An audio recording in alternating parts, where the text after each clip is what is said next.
I hope at the end of the phone is Andrew Gilbert. Are you there, Andrew? Hello, Martin. Yes, I am. Andrew, you're one of the organisers of a march that's taking place in Exeter this Saturday, the March Against the Badger Cull. That's right, isn't it? That's right, yes. It's a march that's taking place this Saturday, starting at Belmont Park at midday, and it's a family-friendly, peaceful march, and everyone is welcome. Right, now let's have a look at some of the background to this. The badger cull trials have taken place in various parts of the country, I understand, including Gloucestershire and Somerset. That's right, isn't it? That's right, yeah. Yeah, last autumn the government undertook pilot culls in both of those zones. One in West Somerset, as you say, which is probably only about an hour and a half maximum away from here. And they free shot with it. It looks and turns out to be with some horrendous welfare consequences for the badgers that were targeted.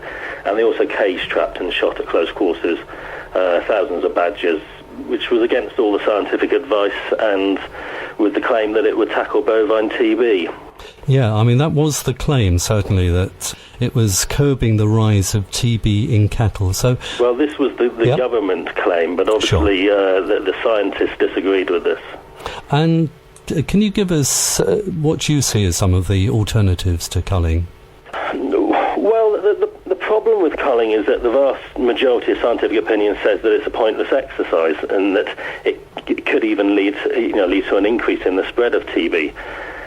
Most people would argue that better biosecurity on the farms and better cattle control movements can deal with the problems with regards to bovine TB.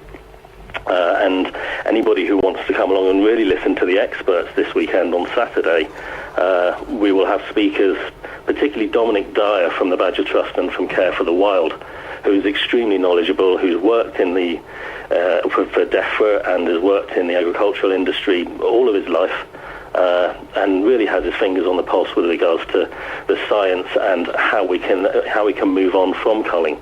And obviously, vaccination of the badger population is a route that many people would like to take as well. Sure, that is something that a lot of people are recommending. And it seems to me that you've got a lot of MPs with you. The government are at least discussing having further culls. They seem to be sanctioned by the government and the NFU, as far as I can gather. But that's right. The MPs quite recently, according to a report I read in The Guardian, have overwhelmingly voted to not support the controversial badger culls. Yes, I mean, they voted, I think it was something like 219 to 1 against continuing with the badger culls, and that's on leaked evidence from the IEP, the independent report, that basically talks about whether these culls, which were trial culls, whether they met their targets in terms of actually killing the expected number of badgers they needed to kill in order for for TB not to spread, in order for it not to cause an increase, but also the humaneness. And I think the main issue for most people in that regard is that the suggestions are that it looks like the report's going to say that it took 5 to 10 minutes for the badgers to die when they were being shot. So therefore, they weren't shot cleanly. They crawled away to die in agony. Or they were shot again at a later time, and most people regard that as not acceptable, and the MPs seem to have voted accordingly. There haven't been any culls in Devon, have there? There haven't been any culls in Devon. Exeter is going to be a regional march. I mean, the problem with what we were just talking about a moment ago in terms of, in terms of the Parliament vote, is that it was a non-binding motion, so the government doesn't actually have to take that into account, and they can continue with the culls. They haven't announced whether that's going to happen yet. The talk is that it will do so, and that certainly West Somerset and Gloucestershire, will probably continue in the same way that they did last year, and they may open up new cull zones, possibly in Dorset and possibly in Devon and Cornwall. So there is a very real issue with regards to Devon, with regards to possible future badger culls.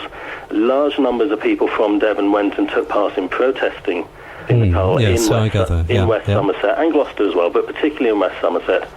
And to be quite straight and frank about this, 80% of the population is against the culling trials. And you're expecting a lot of support for your movement this Saturday, This is something that's been going on across the country from city to city. we're expecting hundreds, if not thousands, of people. Right. What is called the Badger Army to turn up and to make their opinions known. Okay, well, just to finish off, give us the details again about where this is taking place and where it's ending. Okay, well, the meeting is at 12 o'clock in Belmont Park, which is EX46SS, and it will basically consist of a number of talks. Dominic Dyer from Care for the Wild, Emily McIver from the Green Party, people from Badger vaccination groups. Talks will go on for a little while, and then the march will take place around the city centre, and we'll return back to Belmont Park. It'll be going through places like Northern Hay Gardens, the Cathedral, up the High Street, Sidwell Street. And you say this is a family-friendly Absolutely, event? Yeah. The protests in the past have always been family-orientated. There's people from all walks of life. Everyone is welcome. And even if you're not wanting to protest against the Coles, then come and listen to the speakers. They're very knowledgeable. They know the information inside out, and find out more. There'll be some tables in the park where people can sign up to organisations who are taking part in protesting, and there's something for everyone. There'll be badger masks for children. There'll be people dressed as badgers, right. People carrying goalposts, all sorts. Many thanks then, Andrew, for telling us all about it. I hope I've got some appropriate music here. I was looking at what I could find. So I've got Inaugural Trance by Super Furry Animals. That sounds lovely. Okay, thanks a lot.